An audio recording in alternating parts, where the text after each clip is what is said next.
السلام عليكم. أهلا بيكم في الحلقة الختامية من سلسلة رحلة حاسبات. السلسلة اللي بدأناها علشان نشارككم تجارب حقيقية من قلب المجال، من أول خطوة في الكلية لحد أول شغل وأول تحدي وأول إنجاز. على مدار الحلقات اللي فاتت سمعنا قصص ناس بدأت من الصفر، وناس غيرت مسارها، وناس لسه بتكافح علشان توصل. لكن الحلقة دي مختلفة لأنها منكم وليكم. المرة دي جمعنا أكتر الأسئلة اللي جات لنا من الناس اللي بتسمعنا، وقررنا نخليها هي محور الحلقة دي. أسئلة عن الدراسة، الشغل، والذكاء الاصطناعي، وكمان فلاتر، والخطوات اللي جاية لأي حد في طريقه لمجال البرمجة. فالحلقة دي مش بس ختام السلسلة، دي بوابة لبداية جديدة. فيلا بينا نسمع ونكمل الرحلة سوا. ايه الاخبار يا هندسه؟ عامل ايه؟ تمام، الحمد لله يا باشمهندس. إنت اخبارك ايه؟ الحمد لله والله بخير. طبعا النهارده بقى بننهي السلسله بتاعتنا، خلاص اخر الحمد حلقه. لله. والحقيقه يعني لما اتكلمنا بعد الحلقه اللي فاتت عن موضوع الحلقه المره دي، اتفقنا ان احنا نعملها ايه، عن اسئله الناس بخصوص الحاسبات بقى، او بخصوص تخصص معين يعني. فيعني الحمد لله الفكره كانت كويسه، وبعتنا للناس، وفي ناس بعت لنا على الخاص. وخدنا كمان، جمعنا كم اسئله كبير يعني، حوالي 40 سؤال. فتكون يعني مستعد بقى ان شاء الله تجاوب على 40 سؤال. ربنا معانا. يا رب. فالحقيقه يعني ايه، انا لما خدت الاسئله قسمتها لتوبكس كده. تمام. اول توبك هو معانا عن كليه حاسبات عموما، واسئله تخص البرمجه وحاسبات. وبعد كده قسمت الجزء الثاني عن فلاتر، والاسئله الحقيقه هنا برضو يعني مش كتيره قوي، ممكن ست سبع اسئله بس. بالظبط اه. والجزء الاخير جالنا عن المجال اللي طبعا لا يخلو من اي حاجه في الدنيا دلوقتي، وهو مجال الذكاء الاصطناعي. فعايز ابدا معاك دلوقتي بقى بالاسئله اللي تخص حاسبات. وهبدأ معاك بالأول كده بالأسئلة السهلة اللي مش هتاخد مننا وقت يعني في الإجابة. وأول سؤال جالنا بيقول لنا، هو لازم أبقى بحب الكمبيوتر علشان أنجح في كلية حاسبات أو في مجال البرمجة عموما؟ غالبا ليه؟ لان انت لازم تتأقلم مع الجو اللي انت عايشه. انت دلوقتي في كلية حاسبات، كل حاجة بالنسبة لك كمبيوتر، كل حاجة بتتعامل معاها مع الكمبيوتر. فلازم انت كده كده هتتعود، يعني انت هتاخد فترة طويلة جدا، وبعد ما تتخرج من الكلية كل شغلك هيكون على الكمبيوتر. فلازم تتعود على شغل الكمبيوتر والقعدة طويلة والكلام ده. لازم. لو مش هتكمل كتير فترة كبيرة يعني قدام الكمبيوتر، فلا مش هتكمل في المجال ده. طيب. السؤال التاني بقى بيقول لنا، لو أنا شخص اجتماعي مش بيحب إن هو يقعد لوحده بقى في البيت، أو على الكمبيوتر قعدة طويلة وكده، فبيقول لك هل المجال ده ينفعني، ولا المجال ده عايز واحد بقى اللي هو الناس اللي بتقعد في الأوضة لوحدها بال 24 ساعة قاعدين على الكمبيوتر مقفلين النور، قاعدين قدام اللاب وشغالين عليه بس؟ جماعة الهاكر. لا، هو عادي بصراحة، يعني هي بتبقى في الأول كده أنت مش طايق حرفيا القعدة، مم. بتفضل قاعد فترات طويلة وبتاع. فبتلاقي نفسك لا عايز تغير جو كل شوية، لكن بعد وقت معين مثلا بتبدأ تتعود. لما أنت تخش مجال معين عايز تتميز في المجال ده، فلازم علشان تتميز تدي وقت كبير. فالوقت الكبير ده هيجي من القعدة المستمرة، هتفضل قاعد لساعات كتيرة في اليوم كده، ممكن تقضي يوم كل يوم قاعد قدام الكمبيوتر وشغال عادي يعني. فده ما تقلقش، مع الوقت كله هيتظبط معاك وهتبقى كل حاجة تمام يعني. حتى يعني انا كمان شايف انك تكون شخص اجتماعي في كليه حاسبات، فحاسس ان هي ميزه مش عيب. يعني انك تكون بتعرف تواظب بين انك تقعد على الكمبيوتر مثلا لساعات معينه علشان تنجز مثلا تاسك معينه او اي حاجه عليك، وفي نفس الوقت انت الشخص الاجتماعي اللي بعد ما بيخلص شغله بيروح يقعد مع الناس ويتكلم ويشوف صحابه ويقعد معاهم. دي هتديك ادفانتج او ميزه عن بقيه الناس، ان انت لا، انت مش هتمل من اللي انت بتعمله، انت بالعكس انت هتحب، وفي نفس الوقت بتعمل حاجة تانية جنبها. فالموضوع حاسس ان هو هيكون ايه، متوازن شوية، مش بالظبط. زي ما الناس يعني متخيلاه. بالظبط كده. كمان انت عندك في شغل حاسبات يعني بيعتمد بشكل كبير جدا على حوار الكونكشنز. فكل ما يكون عندك كونكشنز اكتر بالناس والكلام ده، فبيديك فرصة اكبر ان انت تقدر تشتغل وتوصف شغلك لباقي الناس، يعني تعرض شغلك لباقي الناس وتسوق لنفسك. جزء الكونكشنز ده ضروري جدا، وانك لازم تكون شخص اجتماعي، ده حاجة ميزة بالنسبة لك جامدة قوي يعني. ده حقيقة. طيب، في بقى واحد بيقول لنا، انا كل ما ابدا كورس بزهق، ما بي ما عندوش هو صبر على الموضوع ده، فبيقول لك ازاي يحافظ على الاستمرارية في الكورسات؟ لازم تحدد اهدافك الاول. انت اصلا بتاخد الكورس ده ليه؟ انا دلوقتي عايز اتميز في المجال، عايز اذاكر حاجه معينه الكورس ده بيقدمها. فانا علشان اوصل للهدف ده لازم افضل فتره طويله شغال على الكورس ده. ممكن تزهق وممكن تقابل مشاكل تخليك تشوف حاجه تانية او تفضي وقتك لحاجه تانية. لكن انت علشان تقدر تستمر لازم تطبق كتير. كل حاجه في الكورس تاخدها تطبق عليها مره واثنين وثلاثه في بروجكتات مختلفه. فده يثبت عندك الجزئيه ديت، يخليك انت خلاص فهمت الجزئيه ديت. وكل ما بتفهم حاجة أكتر بيكون عندك استمرارية إنك تكمل فيها أكتر يعني. ممتاز. فدي حاجه كويسه يعني. حلو. طيب جزء بقى الشهادات اللي موجودة في الكورسات، في ناس تقول لك أنا مش بنضم للكورس ده غير لما يكون بيقدم لي شهادة تثبت إن أنا أخدت مثلا كورس في الحاجة دي. فهل شايف إن الشهادات مهمة ولا الشغل العملي أهم من الشهادات؟ هو الشهادات اوقات بتكون مهمه في مجالات معينه زي مثلا اي تي، ففي عندك شهادات كويسه جدا لازم تهتم بيها علشان تاخدها علشان تقدر تشتغل من خلالها يعني. في بقى شهادات تانية بصراحه مش ليها الاهميه القصوى وكده، زي الشهادات بتاعت المنصات زي كورسيرا او يوديمي او الحاجات دي كلها مش معتمده. دي كلها بتقول ان انت خلاص خدت المحتوى ده مع الانستراكتور ده، لكن هي مش معتمده من قبل مثلا دوله او اي حاجه. في حاجات بقى زي الاي تي اي والحاجات زي كده، لا دي معتمده وبتفيدك جدا في الشغل. وكمان يعني الشركات، في شركات بتاعت الشغل كده بتقول لك ان الاكاديميات اللي زي الاي تي اي بتعادل مثلا، يعني فيه اللي هو الدوره او المنحه اللي هي 9 شهور، بيقول لك بتعادل 6 شهور خبره. فدي بتكون حاجه مهمه جدا يعني. انما بقى الشهادات لا، مش مهتم قوي، المهتم ان انت بتعرف تعمل حاجه ديت اللي هو الشغل العملي بتاعك انت. ممتاز جدا. طيب هل بقى المجال ده مربوط بسن معين؟ يعني مجال حاسبات او مجال ان انا اتعلم البرمجه، في واحد يقول لك مثلا انا عندي 30 سنه، فهل عندي المقدره لسه ان انا اتعلم مثلا مجال البرمجه او ادخل واشتغل فيه، ولا المجال ده مربوط بالشباب بس والناس اللي بتدخل كليه حاسبات فهم دول اللي خلاص المجال مقتصر عليهم هم؟ لا، هو المجال مش مقتصر على اي حد، حتى لو عندك 60 سنه عادي، ما فالسن هنا مش عائق يعني. انا اعرف باشمهندس اسمه الباشمهندس احمد شلبي، ده سينيور في فلاتر، وده بدأ في المجال، هو اصلا مش خريج حاسبات ولا هندسه وكده، فبدأ في مجال البرمجه وعنده 31 سنه. فهو دلوقتي سينيور، هو ده بنتعلم منه دلوقتي، هو خارج المجال خالص يعني. فلا ملهاش علاقه بسن، تقدر تبدأ في اي وقت، عندك 30 سنه 40 سنه مفيش مشكله. المهم انك تبدأ وتكمل علشان توصل للهدف اللي انت عايزه بس. المهم العزيمه، يكون بالظبط الشخص عنده كده. عزيمه وعنده الهدف اللي عايز يحققه ويمشي في الطريق وان شاء الله يحقق اللي هو عايزه ان شاء الله. بالظبط كده. وكمان دلوقتي انت يعني الشخص كل ما بيكبر بيكون عنده خبرة وبيكون عنده استمرارية اكتر. هو حابب يشتغل على حاجة، فهو مش هيضيع وقته فيها شهر وشهرين وهيسيبها، لا هو خلاص مش داخل يجرب وخلاص. انت فاهم قصدي؟ اللي هو اه انا دلوقتي مثلا راجل عندي 30 سنة، فعايز اعمل حاجة، الحاجة ديت لا اما هكمل للاخر لا اما ما ابداش فيها من الاول. هو ده بيكون عقلية الشخص الكبير يعني والناضج وكده. فلا كمل عادي، انت 30 سنة 40 سنة عايز تبدأ في المجال تقدر تبدأ وتكمل عادي، مفيش اي مشكلة خالص يعني. ممتاز جدا. طيب بالنسبه بقى للكليه، هل التقديرات في الكليه بتفرق ولا الشركات اصلا مش بتبص على التقديرات ولا بتفرق معاها؟ والله على حسب يعني، في شركات بتهتم بالتقدير وفي شركات لا. بس التقدير طبعا احنا كنا اتكلمنا قبل كده ان التقدير مهم جدا بالنسبه لحد خاص بالتعيين والكلام ده. في التقدير برضه مهم جدا بالنسبه لواحد عايز يحضر ماجستير او دكتوراه، بيشترطوا مثلا تقدير معين زي جيد مثلا. فده حاجه مهمه جدا. برضه في منح دراسيه خاصه بالاي تي اي والكلام ده، بتفترض مثلا ان انت لازم تكون جايب جيد او اعلى من كده علشان تقدر تخش. فهو التقدير اوقات يكون يعني مهم جدا، لكن كشغل شركات بره الكلام ده لا، ما بيعتمدوش. هم بيعتمدوا على ان انت بتعرف تعمل التاسك ديت او الحاجه اللي هم جايبينك علشانها ولا لا. بتعرف تعمل الحاجه ديت وانت شغلك كله تمام هتشتغل.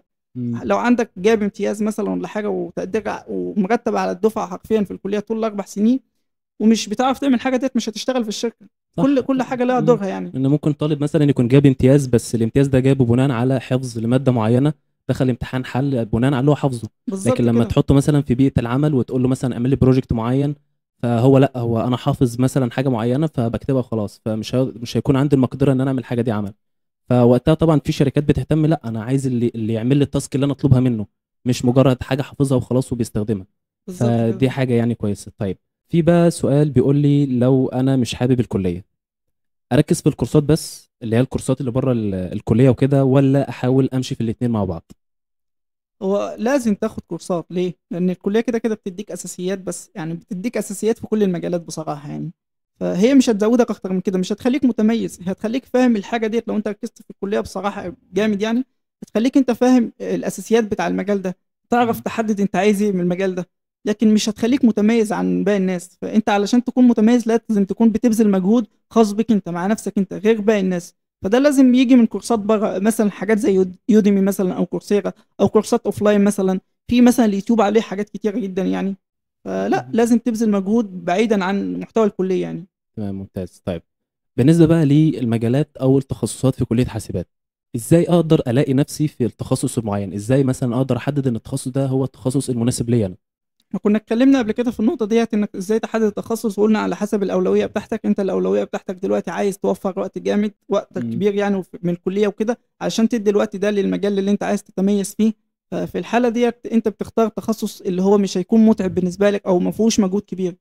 فهو ده الهدف، يعني انت بيكون لك هدف واولويه معينه من التخصص ده. لكن لو انت بقى داخل تخصص يعني من التخصصات اللي هي زي الكريدت، زي الاي اي مثلا، او مثلا الباي او حاجه زي كده، انت بيكون داخل علشان هدف معين منها، لا فانت بتكمل في التخصص ده يعني. بناء على هدفك بتحدد بقى طريقك بتحدد بالظبط. بتحدد تخصص بناء على هدف. تمام طيب. نيجي بقى لنقطة الأجهزة.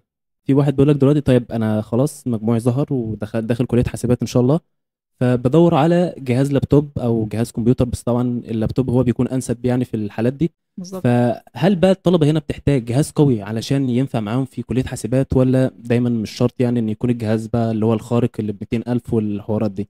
هو انت في البدايه مثلا في اولى وثانيه جامعه يعني وكده، بتدرس حاجات اساسيه جدا، اللي هي مثلا بتدرس لغه البرمجه او الاو بي والداتا ستراكشر والحاجات زي كده. فانت بتكون محتاج اي اديتور تشتغل عليه وخلاص، يعني ممكن تشتغل اونلاين اصلا من على اي حاجه، لكن مش محتاج جهاز جامد يعني. انما بعد كده في حاله ان انت دخلت مثلا مجال زي الاي اي او الماشين ليرنينج والحاجات زي كده، بتلاقي نفسك محتاج جهاز جامد بصراحه، يعني جهاز يعيش معاك، لان انت بتقعد بالشغل، تقعد تغني البروجكت بالساعات. تمام. كذلك في حاجات خاصه زي الفلاتر مثلا، بيكون تقيل شويه على الجهاز، لازم الجهاز بتاعك يكون كويس، امكانياته مثلا كويسه، الرام بتاعتك كبيره، اس اس دي يساعد معاك. لكن في البدايه لا، في البدايه انت طالما بتكتب حاجات اكواد بسيطه والكلام ده، فانت اي جهاز يقدر يشتغل معاك عادي يعني. تمام طيب. نيجي بقى لحتة ما بعد الكلية واللي هو الشغل. هل تمام. شايف ان شغل الفريلانسر في البداية كده بيكون صعب، ولا الموضوع سهل وان اي حد متقن مثلا مهارة معينة او مجال معين يقدر يشتغل كفريلانسر عادي؟ هو بصراحة بيكون صعب. ليه صعب؟ لأن أنت ما عندكش خبرة. ما العميل دلوقتي لما بيتواصل معاك بيقول لك أول حاجة بيسألك وريني جزء من الشغل بتاعك. فأنت الشغل بتاعك ده يعني في البداية بيكون كله كورسات، كله حاجات خاصة بالكورسات، ما بيكونش مم. حاجة أنت بانيها مع نفسك، ما بيكونش حاجة أنت بعتها للعميل قبل كده. فهو بيشوف الحاجة ديت اللي شافها عندك، شاف يعني الحاجات اللي أنت طبقت عليها أو المشاريع بتاعتك، شافها عند غيرك وعند التاني ده، يعني شافها عند 100 200 واحد، اه لأن كلهم أخدوا نفس الكورس. فانت مش بتكون متميز، فالموضوع ده بيكون صعب شويه في جزء الفريلانس يعني. لازم بصراحه تطبق مع نفسك، تعمل مشاريع مع نفسك بعيدا عن الكورسات، عشان دي الحاجه اللي ممكن تميزك. بالنسبة بقى للناس اللي بتسأل بتقول هو انا دلوقتي يعني بدأت ادرس برمجة من بدري بدري شوية، مثلا في اعدادي او في ثانوي، واتقن مجال معين، فهل عنده المقدرة او هل يقدر يشتغل قبل حتى ما يدخل الكلية وفي اثناء دراسته؟ هل يقدر يشتغل حتى برضه لو مثلا دخل حاسبات بس هو عنده معاه مجال معين في ايده؟ هل يقدر يشتغل وهو لسه بيدرس، ولا الموضوع ده الشركات بتتعمد ان هي لا ما تشغلش طلبة؟ لا بصراحه يعني في شركات كتيره بتحب الموضوع ده، بتحب الطالب اللي هو لسه سنه صغير ومجتهد، مم. بحيث ان ده بيكون عنده ايه، يعني بيوفر لهم حاجات كتيره بصراحه. اول حاجه بيوفر لهم في حوار الفلوس، هتلاقيه اصلا هو لسه بيتعلم، لسه في بدايه مسيرته، فمش بيطلب مبلغ كبير مثلا. تمام. الشركات بتحبه، في نفس الوقت هو بيحب يتعلم اكتر، هو عايز يتطور اكتر، فبيسمع كل كلمه بتتقال له، بيطبق كل حاجه زي ما بيقولوا عليها، يعني زي ما مم. السينيور او التيم ليد اللي في الشركه بيتكلم عليها، بيطبق عليها بالظبط، لان هو حابب يتطور اكبر، حابب يعرف يعني حاجات كتيره في المجال ده، فبيكمل عادي. لكن الشركات فعلا بتحب الاشخاص اللي هم لسه بيبداوا، يعني هم بيبداوا كده وعندهم سن صغير، فلا بتكون مميزه بصراحه الاشخاص دول. طب يا هندسة، بالنسبة بقى لأكتر مادة كانت بالنسبة لنا طبعا عائق في فترة الدراسة يعني، وهي مادة الإنجليزي. فالناس شايفة إن طبعا دخولك لحاسبات الدراسة كلها بالإنجليزي، فشايفين إن لا أنا مستواي مش قد كده في الإنجليزي، فبيخافوا يدخلوا كلية حاسبات. فهل شايف إن فعلا الموضوع الإنجليزي ده بالنسبة للناس ممكن يكون عائق في الدراسة، ولا لا الموضوع عادي وممكن الناس تقدر تتعامل جوه يعني؟ هو بالنسبه للغه الانجليزيه، فاللغه الانجليزيه بتكون مهمه جدا يعني، وده يعتبر من يعني تاني حاجه بصراحه في المجال بعد البرمجه يعني. تمام. فهو الطبيعي ان انت لا لازم تكون عندك اللغه الانجليزيه كويس. لكن بالنسبه للتعامل في الكليه، فانت التعامل في الكليه بيكون عربي، يعني بتتكلم بشرح بيكون عربي بتاع الدكتور والكلام ده، فانت بتقدر تتعامل عادي يعني، لو عندك بس البيزكس عشان تقدر تذاكر بيها المواد، لان المواد طبعا بالانجليزي وكده، فلازم يكون عندك على الاقل البيزكس يعني. انما بعد كده لا، انت محتاج الانجليزي جامد يعني علشان تقدر تشتغل في الشركه. اي انترفيو بتقدر تدخله مثلا بيكون انجليش.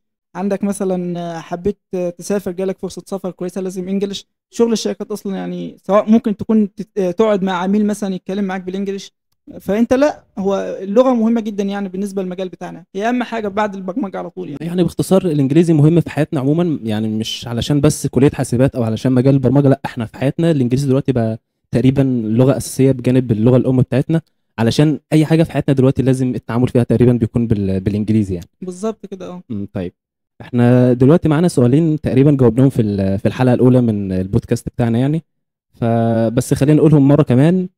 واول سؤال بيقول لك هو ايه اكتر حاجه ندمت عليها او ندمت انك ما عملتهاش من بدري يعني في كليه حاسبات؟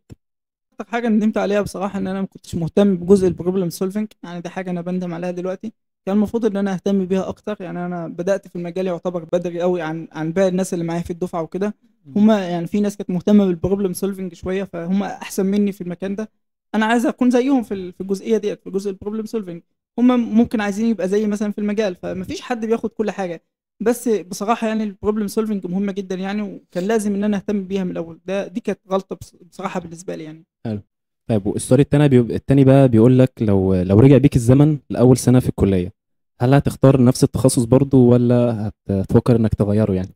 لا، هو بالنسبه للتخصص انا كنت علوم حاسب، فلا لو قدامي فرصه بصراحه كنت اغير ان انا ادخل اي اس مثلا، لان اي اس يعني مش محتاجه الوقت الكبير بتاع سي اس، والمود بتاعتها اسهل شويه، فبالتالي هقدر اوفر يعني وقت اكبر للمجال بتاعي وكده، واتميز اكتر يعني من على مم. المستوى اللي انا فيه يعني دلوقتي. طيب، عظيم جدا. دلوقتي بقى احنا خلصنا النقطة الأولى واللي هي تخص الأسئلة العمومية يعني عن كلية حاسبات أو المجال بشكل عمومي.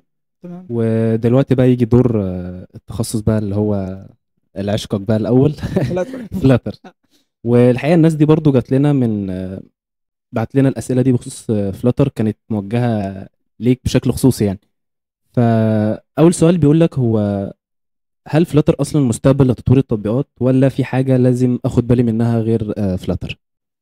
هو بصراحه فلاتر كويسه جدا، فريم ورك اثبتت قدرتها خلال الفتره الاخيره بالذات من خلال الابديتس اللي بتحصل كل فتره من جوجل يعني وكده. فلا هي كويسه جدا، الاداء بتاعها بيكون احسن كل فتره، بتلاقي ان الابلكيشن بيكون يعني اسرع من الفتره اللي قبلها والكلام ده. فكل ده بصراحه يعني جوجل عامله شغل جامد فيها. فهو هي المستقبل حرفيا دلوقتي. في برضه فريم ورك اللي هي رياكت نيتف كويسه جدا يعني، بس فلاتر طبعا في المقدمه بالنسبه لمجالات تطوير الموبايل والكلام ده. في حاجات بقى لازم تاخد بالك منها، وهو ان انا قلت لك ان انت تتعامل مع الاي اي تولز ديت مهمه جدا. الشركات بتعتمد عليها بشكل كبير جدا، يعني انك تخلص الشغل. هي بتديك مثلا تاسك او تقول لك انت هتشتغل على الفيتشر ديت مثلا اليوم ده. فانت لو هتشتغل عادي من غير الاي اي تولز ديت هتلاقي نفسك الفيتشر دي بتاخد معاك يوم واثنين وثلاثه. انما ممكن تخلص الشغل بتاعك كله في ساعه من خلال الاي اي تولز يعني، فده اه. بصراحه بيساعدك جامد يعني. فده حاجه لازم تاخد بالك منها. طيب، السؤال التاني الحقيقة جاي لنا هو سؤال يعني ضايف فيه ريحة المتعة شوية كده والمرح. بيقول لك ايه؟ فرضا دلوقتي ان انا جاهز للشغل، فهل ابدا كفريلانسر ولا اتجه للشركات والجو ده، ولا اللي تلاقيه ابو عمه علشان الدنيا ضباب؟ تمام. انا اعتقد ان انا عارف يعني صاحب السؤال ده. فدلوقتي بص، انت عندك حاجتين، عندك شغل الفريلانسر وعندك شغل الشركات. ايه الفايده من كل واحده فيهم؟ دلوقتي شغل الشركات، اول حاجه انت بتتعلمها ان انت اصلا بتكتسب خبره اكبر. ان انت بيكون في حد اعلى منك في الشغل، بيكون عندك ميد ليفل مثلا، بيكون عندك سينيور، بيكون عندك تيم ليد. حد اعلى منك، اعلى من مستواك، فهيقول لك ان انت الحاجه دي بتعملها غلط، المفروض الصح كذا. فده هيساعدك انك تكتسب خبره ومستواك يتطور بشكل اسرع.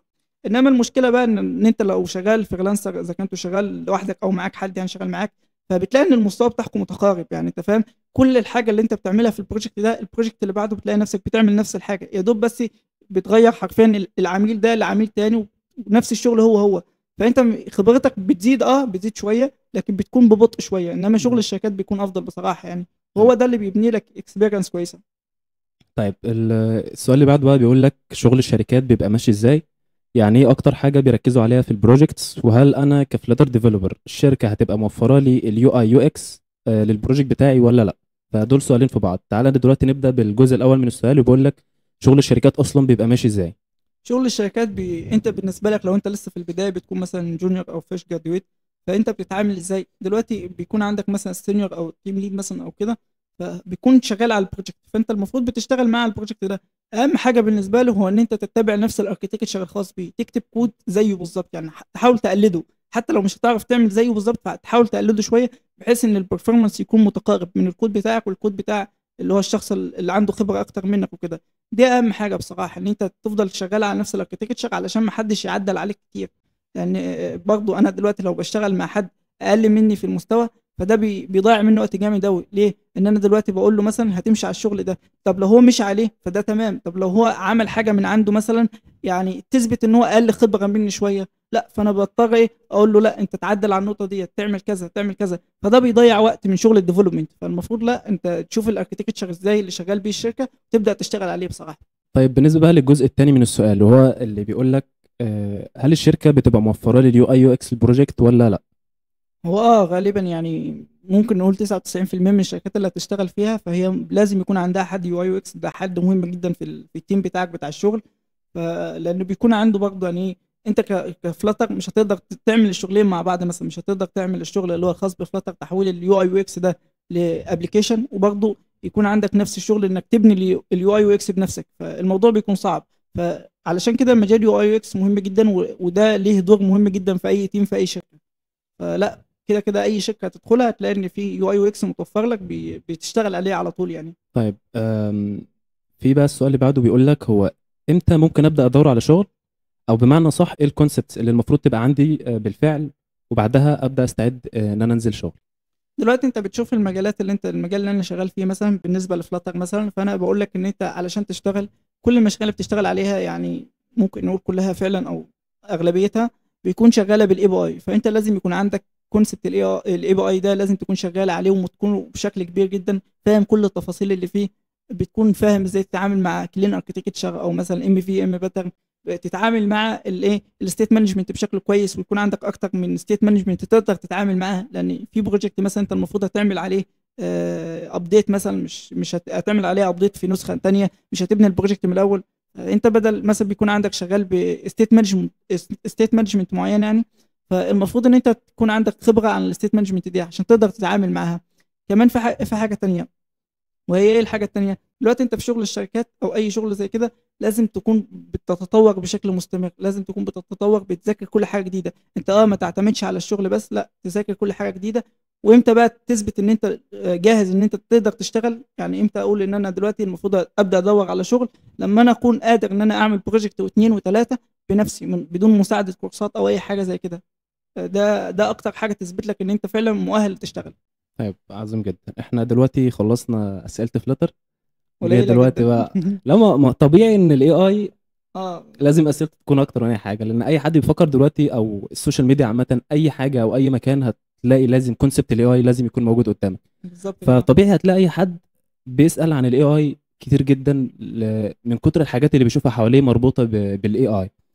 فيعني الحقيقه احنا جاي لنا برضو يعني اسئله فلاتر مش قليله، بس لو هنقارنها بقى باسئله الاي اي فطبيعي ان اسئله الاي اي هتكون اكتر شويه من اسئله فلاتر. هو خاصة كمان ان الاي اي عامل ضجة اكبر، لان فلاتر مم. ديت يعني اغلب الناس ما يعرفهاش غير لو حد في مجال الحاسبات او مجال البرمجة يعني. انما اي حد تاني ممكن يكون سامع عن الاي اي قبل كده او يعرف عنه اي حاجة، انما ما سمعش عن فلاتر، ما يعرفش فلاتر دي بتعمل ايه. فهي دي بصراحة الضجة اللي عاملها الاي اي عن اي ده مجال حقيقي، تاني يعني. ده حقيقي فعلا. طيب مستعد بقى نبدا باسئله فلاتر يلا بينا. يلا بينا. طيب اول سؤال بيقول لك هو الذكاء الاصطناعي، هل الذكاء الاصطناعي يعني روبوتات بس ولا في حاجات تاني اللي هي بقى الذكاء الاصطناعي؟ لا ما يعتمدش على الروبوتات بس، انت عندك دلوقتي عندك حاجه اسمها الداتا ساينس بتتعامل مع الداتا اناليسيز مثلا، عندك الماشين ليرنينج. هو الاي اي هو بينقسم لحاجات كتير يعني، هو الاي اي ده حاجه اساسيه وتحته افرع كتير، زي الداتا ساينس مثلا بتتعامل مع الماشين ليرنينج، بتتعامل مع مثلا الديب ليرنينج الديب وعندنا ليرنينج. الداتا ساينس بالظبط وكل كده الحاجات دي. حاجات كتيره يعني، لكن مش بيختصر على على الروبوتكس بس يعني. طيب انا عندي سؤال والحقيقه يعني ايه عايز اجاوب عليه انا السؤال ده. السؤال بيقول لك هل ينفع اشتغل في مجال الاي اي وانا لسه في الكليه؟ يعني هو تقريبا قريب من سؤال الشخص اللي سأل قبل كده، بيقول لك هل انا مثلا لو اتعلمت مجال في البرمجه هل اقدر اشتغل عليه وانا في الكليه ولا لا؟ اه بالظبط. فانا شايف في حته مجال الاي اي ده هو مجال اوسع شويه عن باقي المجالات يعني، لان انت الاي اي ده كمجال عمومي جواه اصلا 3 او 4 تخصصات. انت علشان تقول ان انا مثلا اي اي انجينير، فانت في 3 حاجات اساسيه لازم يكونوا موجودين عندك. لازم اول حاجه تكون موجوده عندك هي انك خلاص تكون متقن مجال الداتا ساينس، لازم تكون متقن الماشين ليرنينج، ولازم كمان متقن مجال الديب ليرنينج. فانا شايف ان الاي اي عموما مجال واسع شويه، وعلشان تتقن مجال الاي اي اتقان فعلا، اللي هو انا اقدر اقول على نفسي ان انا اي اي انجينير، فانت محتاج مثلا سنتين او 3 سنين علشان فعلا تبقى متقن المجال ده كويس. فبالنسبه لطالب انا حاسس ان هي صعبه شويه، الا بقى لو هو طالب مثلا بادئ مجال الاي اي من اعدادي او من سنه صغير يعني، وكان عنده استمراريه كبيره في حته مجال الاي اي ده، فساعتها انا اقدر اقول عليه ان هو فعلا ممكن يشتغل هو في الكليه. لكن النسبه الاكبر، او انا ما شفتش حد بصراحه قبل كده قال لي ان هو شغال في الاي اي وهو لسه طالب يعني في الكليه. على العكس بقى في مجالات تانية مثلا في البرمجه، انا شفت ناس في ثانيه ثانوي وفي ثالثه ثانوي، صحابي انا اعرفهم شغالين بمجالات البرمجه وفي شركات. بالظبط. لكن مجال الاي اي الحقيقه ما شفتش حد قبل كده يعني شغال هو بالاي اي في الكليه او كطالب يعني. وعندك مجال الاي اي يعني يعتبر اكبر مجال بيحتاج وقت، يعني بيحتاج سنين حرفيا علشان تكون متميز فيه، يعني الاساسيات بتاعته اصلا بس بتاخد معاك سنين. ده خلي حقيقة. بالك بقى التميز، يعني انت لما تقول ان انا اكون متميز في الاي اي مثلا، فلا هياخد منك فتره جامده ده جدا، حقيقة. فاعتقد مع الكليه مفيش الكلام ده، يعني يكون صعب شويه. طيب، في بقى سؤال جاي لنا بيقول لنا ايه الفرق بين الاي اي والداتا ساينس والماشين ليرنينج، ايه الفروق بينهم؟ هو يعني الحقيقه السؤال ده مش محتاج يعني، هو سهل شويه، لان لو هنديها بمثال بسيط احنا ممكن نقول ان الاي اي ده المجال الكبير اه بتاع بالظبط. المجال كلها، والاي اي متفرع منه بقى ايه، مثلا ممكن نقول تخصصات، 3 تخصصات.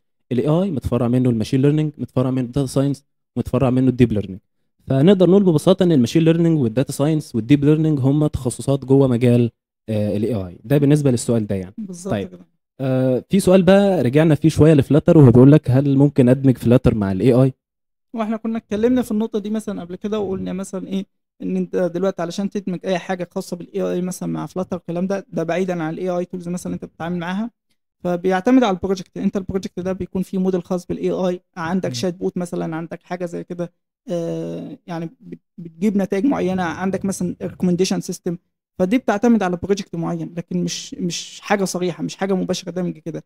وفي اغلب الاوقات ان الدمج ما بين الاي اي واي مجال تاني بيكون اغلبيه الوقت بيكون الباك اند، علشان يتاثر على بالموديل ده على الداتا معينه.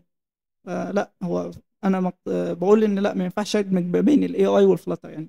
طيب، بالنسبه بقى للبرامج او اللغات اللي محتاج مثلا انا كشخص بيتعلم مجال الاي اي، ايه اللغات اللي انا محتاج اتعلمها علشان ادخل المجال ده؟ هو اهم لغه هي بايثون بصراحه، يعني انت دلوقتي اهم حاجه انت بتشتغل عليها بايثون. لكن غير اللغات بصراحه انت بتهتم اهم حاجه بالرياضه، انت اول حاجه انك صحيح. بتشتغل بالبايثون، لكن صحيح. بتهتم ده بالرياضه سؤال جاي جامده. لنا قدام على فكره. ايه. بالنسبه لسؤال الرياضه ده جاي لنا قدام، بس اه ماشي بالظبط. تمام، يلا انت نكمل. بتهتم بالرياضه بشكل كبير جدا، لان كل حاجه حرفيا في الاي اي بتعتمد على الرياضه. هتشتغل ببايثون، هتشتغل تشوف المكتبات اللي انت تتعامل معاها مثلا في الماشين ليرنينج والكلام ده. لكن لازم تهتم بالرياضه بشكل كبير. لكن بالنسبه للغه البرمجه، فهي اهم لغه بصراحه لغه البايثون. في لغه ار برضه، لغه اه، ار كويسه هو جدا. الحقيقه في لغات كتير جدا يعني، انت عندك لغه ار، لغه بايثون، في كمان ممكن نستخدم سي بلس بلس في المجال. بالظبط. وفي بقى حاجات اللي هي الناس ما تعرفهاش في لغات، يعني انا عن نفسي لما كنت بقرا عن مجال الذكاء الاصطناعي كنت اول مره اتفاجئ باللغات دي. في لغه مثلا اسمها الاي اي ام ال، بالظبط. وفي لغه كده اسمها جوليا.